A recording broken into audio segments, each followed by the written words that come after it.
Merhaba arkadaşlar, ben Sümeyra. Kanalıma hoş geldiniz. Bugün sizinle bu üçgen gül çıt çıt tokaları, klips tokaları yapacağız. Bu çıt çıt toka, bu da klips toka hali. Öncelikle bu tokada kullandığımız ipler katanya, %100 merserize bir ip. Diğer markaların da bu tür ipleri var. Bildiğim kadarıyla. Bu iplerin güzel yanı ördüğünüzde daha güzel görünüyor. Esneme payı pek yok. Ve modeli öne çıkaran bir ip. Ama hatayı hemen belli ediyor. Bu yüzden biraz sıkıntılı sadece. Bu tokada 4 santim aparatlar kullanacağız. 4 santim klips toka veya 4 santim çıt çıt toka kullanabilirsiniz. Biz sadece birini göstereceğim. Zaten klips tokayı yapmak çok zor değil, gördüğünüz gibi. Silikonla yapıştırıyoruz sadece. Daha sonra benim tığım 2 numara. Üzerindeki yazısı silinmiş ama ben hep bu tığı kullanıyorum. Ben alıştığım için hep bunu kullanıyorum. Sizin de elinize alıştığınız tığ varsa onu kullanın. Şimdi başlayacağız yapmaya. Öncelikle taban kısmından başlayacağız. Ben bugün nude renkli olanı yapacağım. O yüzden renklerimi aldım. Bunların kodlarını ben açıklama kısmına bırakacağım. Merak etmeyin o yüzden.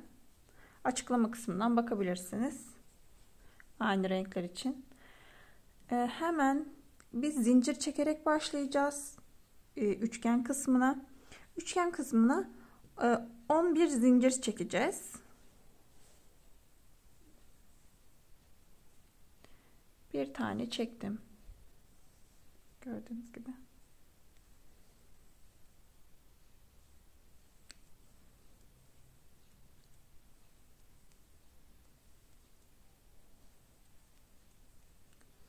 Ben 11 zincirimi çektim.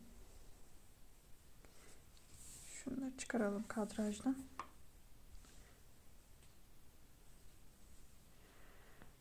Evet. 11 zincir çektikten sonra 10. zincirimize bir kere sık iğne yapıyoruz. Bir sık iğne yaptık. Daha sonra ikinciye çakma ikili trabzan yapıyoruz. Evet, çakma ikili trabzanımızı da yaptık. Üçüncüye ikili trabzan. Ve dördüncüye de ikili trabzan yapıyoruz. Evet, gördüğünüz gibi 4 tane yuvayı doldurduk. Bir sık iğne, bir ikili trabzan çakması, 2 tane de ikili trabzan. Bundan sonra üçlü trabzanla devam edeceğiz. Diğer tüm yuvalara üçlü trabzan yapacağız.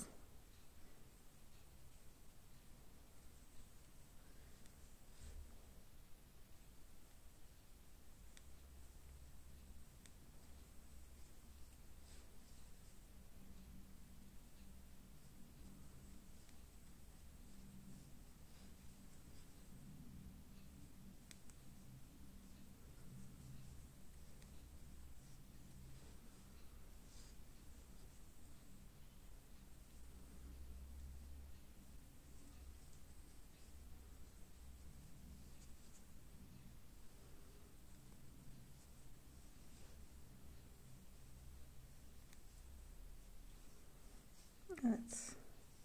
Yaptık ve sonuncu şu minik kısım kaldı. Gördüğünüz gibi bu ilk. Ben bunu dolduruyorum. Her seferinde gösteriyorum. Bunun içine, bu son yuvanın içine 8 tane üçlü trabzanla dolduracağız. Şöyle göstereyim. Son yuva. Burası şimdi genişleyecek. Tam yuva da sayılmaz aslında.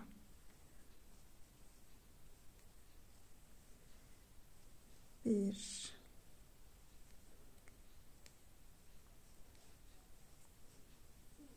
2. 3. 4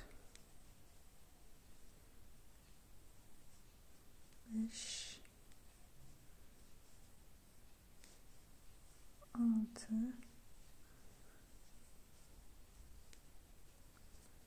7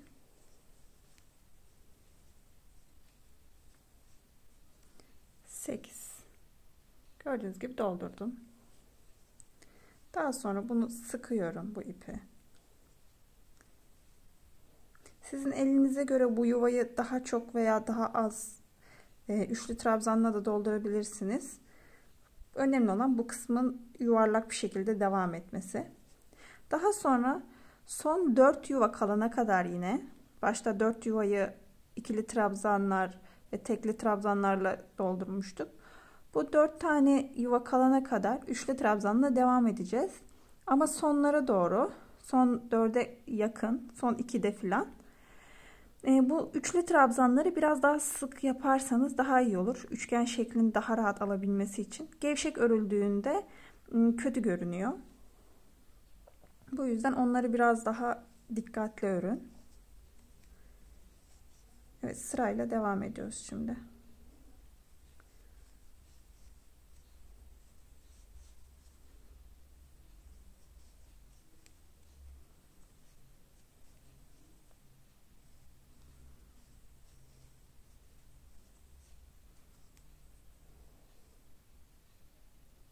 Şimdi mesela 6 tane kaldı. 6 yuva kaldı. Bu son 2 tane üçlü trabzanı böyle olabildiğince daha sıkı örmeye çalışın.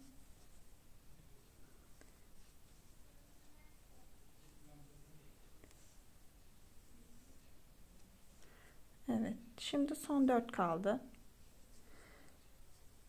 2 tane ikili trabzan yapıyoruz.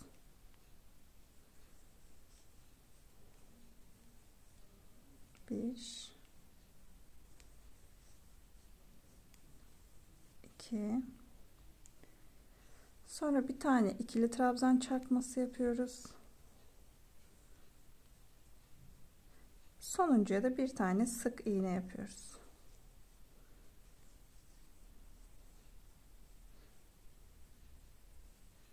Gördüğünüz gibi bu şekilde. Şimdi bitirmek için her zaman yapraklarda da yaptığımız gibi bu karşıda ilk yaptığımız sık iğnenin yuvasına batıyoruz ve direkt çıkarıyorum.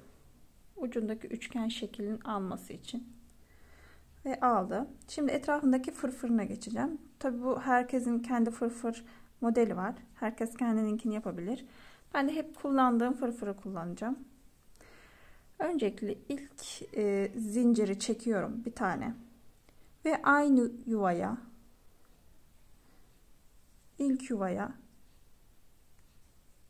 bir sık iğne yapıyorum. Daha sonra ikinci yuvadan direkt çıkarıyorum. Sanırım buna kaydırma deniyor. Kaydırma yaptıktan sonra yine bir tane zincir çekiyorum. Sıradaki yuvaya bir sık iğne yapıyorum. Sonraki yuvaya bir kaydırma. Yine bir zincir, bir sık iğne, bir kaydırma. Şimdi bu şu 9 tane yaptığımız üçlü trabzan vardı köşeye. Buraya kadar aynı şekilde devam edeceğim.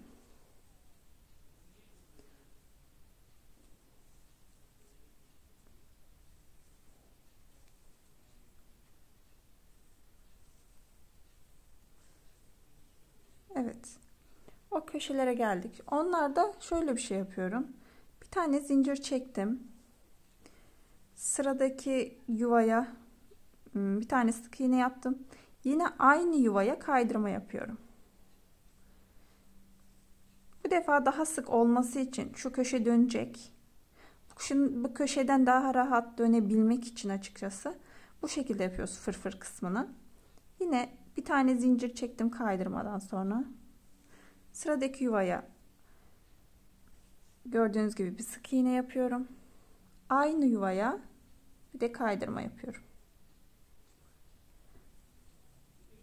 Bu köşeyi dönene kadar, diğer tarafın bu kısmına gelene kadar devam edecek aynı şekilde. Kaydırmayla sık iğneyi aynı yuvaya yapmış oluyorum sadece.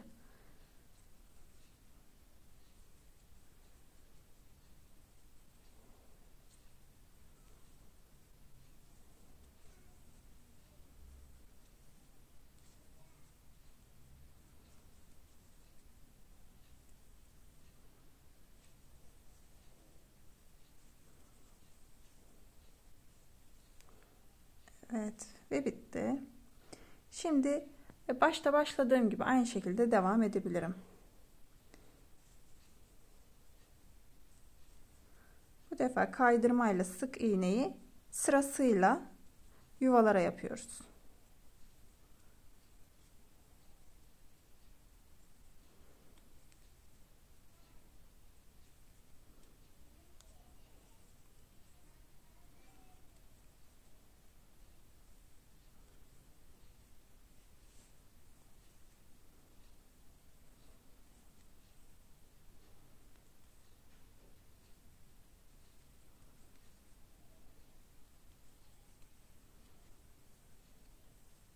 Ve sonuncuya geldik. Bu sonuncu da en baştaki yuva. Buna o uç kısmın sivriliğini vermek için yine sık iğne ile kaydırmayı aynı yuvaya yapıyorum. Ve ipimi kesiyorum. Şimdi yine ipimi arka kısma geçireceğim. Bunu yapmak için ben önce arka kısımdan ön kısma getiriyorum ipi.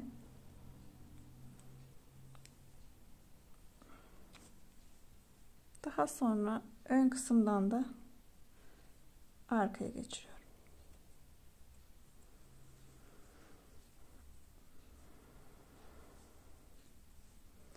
Gördüğünüz gibi üçgenimiz hazır. Şimdi üstündeki gül ve yaprak kısımlarına geçeceğiz. Bu gül. Ben bunu biraz büyük yapmışım. Normalde boyu bu şekilde. Ama siz büyüklüğünü istediğiniz gibi ayarlayabilirsiniz. Şimdi size göstereceğim şekilde. Şimdi ben bu model için şeftali tonu bir ip kullandım. Hemen göstereyim. Bu gül çok basit bir gül. Ben de o yüzden kullandım. Öncelikle 15 tane zincir çekerek başlıyoruz gülün yapımına. 15 tane zincir çekelim. 1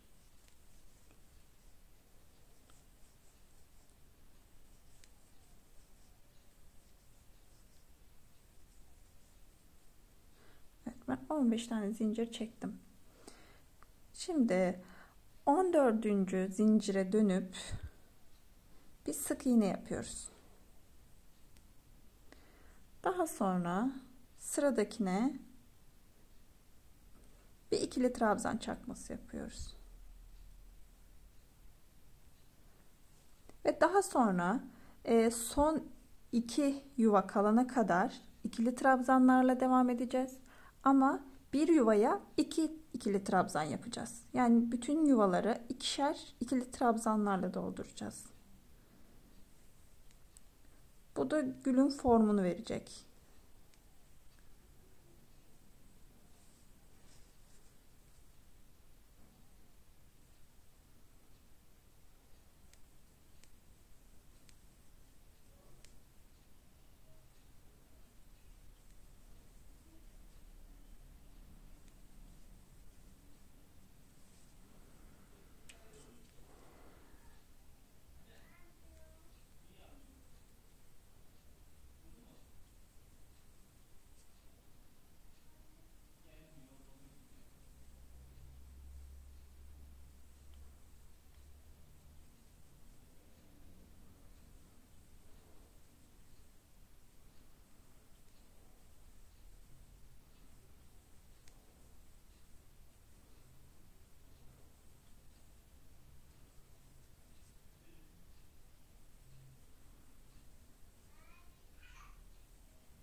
Son 2 zincir kaldı.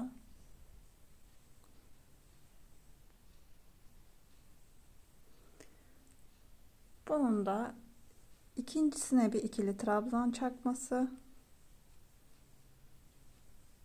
ve birinciye de bir sık iğne yapıyorum. Evet.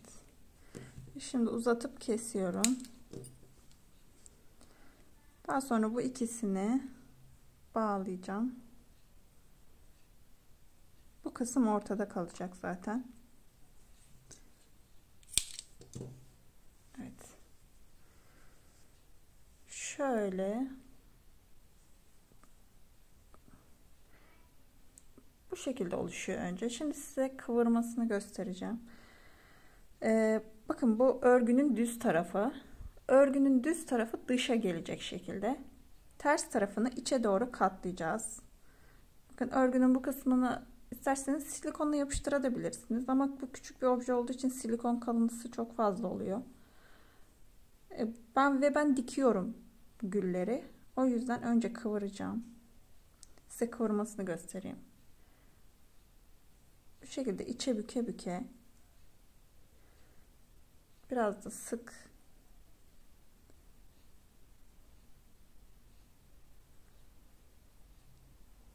Ve burada bitiyor. Bu şekilde bir gül oluşuyor. Sonra bu gülümüzü dikiyoruz. Ben hep hayal ip kullanıyorum. Bunları dikerken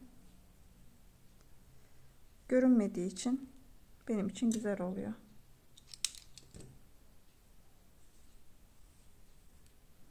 Tabii görünmediği için düğüm atmak da zor oluyor.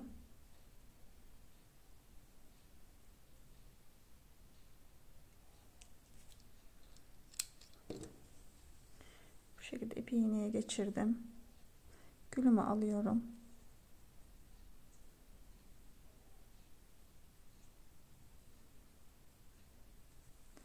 Öncelikle bu uç kısmından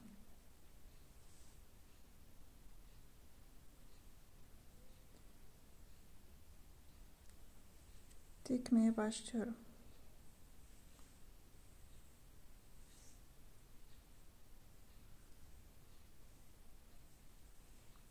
Sabitledim. Daha sonra arka kısmı şöyle göbekten bir şekilde tam ortadan geçecek şekilde hepsi tutsun birbirini diye dikiyoruz.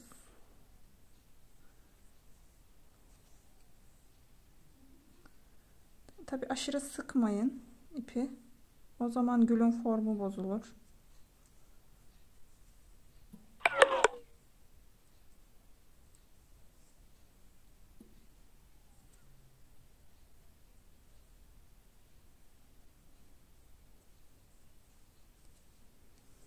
Evet, ve diktim. Şimdi sabitliyorum ipi.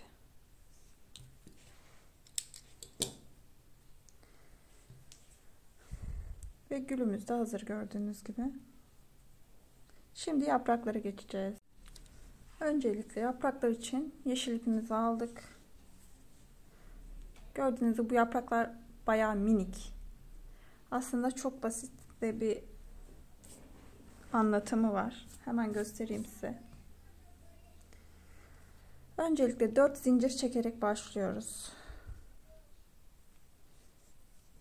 1 2 3 4 ve bir ikili trabzan yapacağız şimdi. Bir kere doluyoruz tığımıza. 1 2 3. Bakın başta yaptığımız ilk zincire batıp bir ikili trabzan yapıyoruz. Daha sonra bir zincir, bu ikili trabzanı birleştirdiğimiz noktaya bir sık iğne yapıyoruz. Bu uç sivriliğini veren kısım oluyor. Ve 1 2 3 tane zincir çekiyoruz. Geri batıyoruz. İkili trabzan için battığımız yuvaya 3 zincir içinde batıyoruz. Ve direkt çıkarıyoruz. Sonra ipimizi gevşetip kesiyoruz.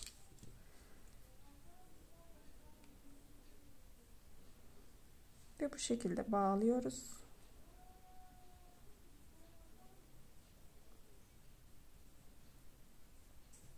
Kesiyoruz. Gördüğünüz minik bir yaprak. Bu yapraklara bir tane daha ihtiyacım var. Yine 4 zincir.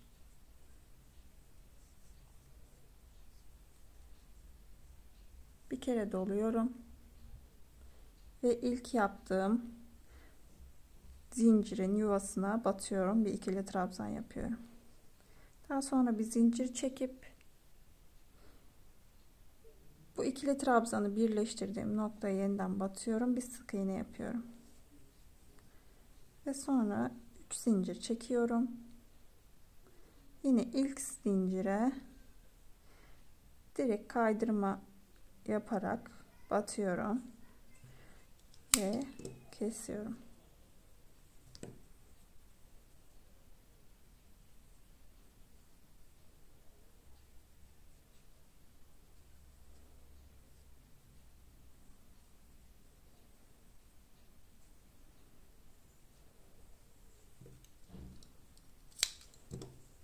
Evet, şimdi 2 tane de yaprağımız oldu. Şimdi bunları birleştirmeye geçeceğiz.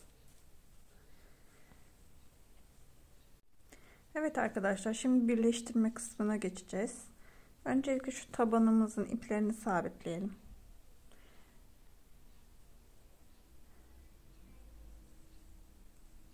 Ben arkadaki bir ipe bu şekilde düğüm atarak sabitliyorum. Ve sonra iki ipi birbirine bağlıyorum.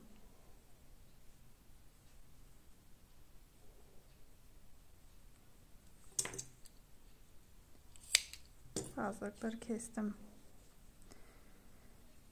Evet, şimdi nasıl yapıştırıyoruz?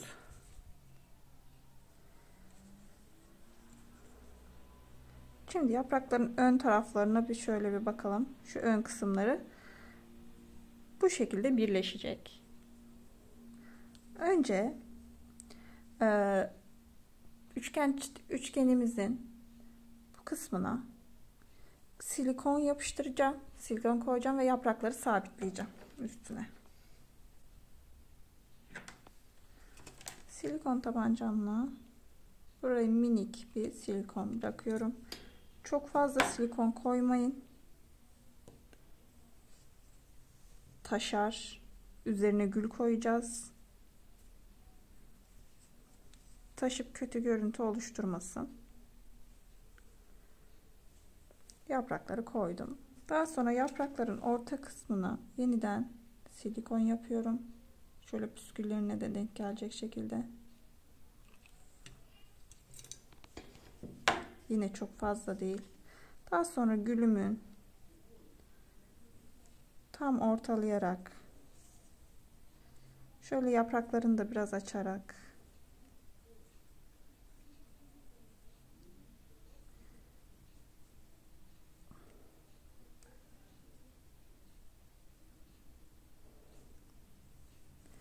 yapıştırıyorum. Gördüğünüz gibi yapıştı. Şimdi arka kısmına geçeceğim. Bunu çıt çıt toka yapacağım. Klips toka yapmak yapımını da anlatacağım tabi. O da benzer bir şekilde. Öncelikle bu üçgen çıt çıtımıza göre bir keçe kesiyoruz. Keçeyi de mümkünse iple aynı tonlarda kullanıyoruz. Siz bunu çizerek de yapabilirsiniz. İsterseniz direkt kesebilirsiniz de. Objeye göre.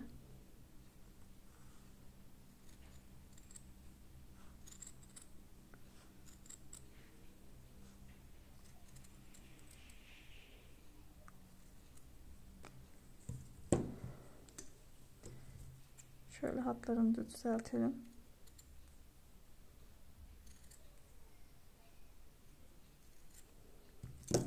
Şimdi 4 santim çıtımızı bu keçeye geçireceğiz. Siz burayı çizebilirsiniz isterseniz tam keseceğiniz noktayı şuralardan. çizersiniz ve kesersiniz. Ben çizmeden keseceğim. Minik.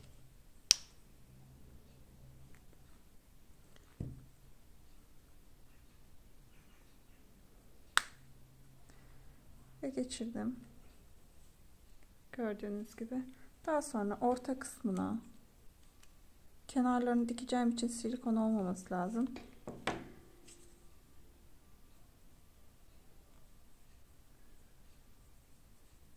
Sabitliyorum bu şekilde.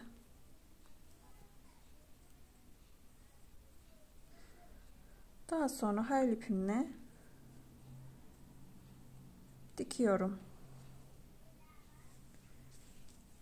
Hayal ipimi, iğnemi biliyorsunuz zaten. Zaten dikerken görünmüyor bu ip. O yüzden dikmeyi göstermeme gerek yok bence.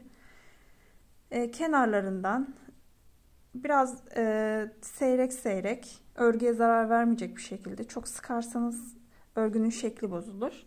Bu şekilde dikiyorum. Klips tokada da yine aynı şekilde keçeyi kesiyorsunuz ama bu defa çıt taka olmadığı için direkt sabitliyorsunuz keçeyi silikonla örgüye ve daha sonra kapladığınız klips tokayı silikon yardımıyla yine sabitliyorsunuz örgüye. Bu da basit. Zor bir tarafı yok. Beni izlediğiniz için çok teşekkür ederim.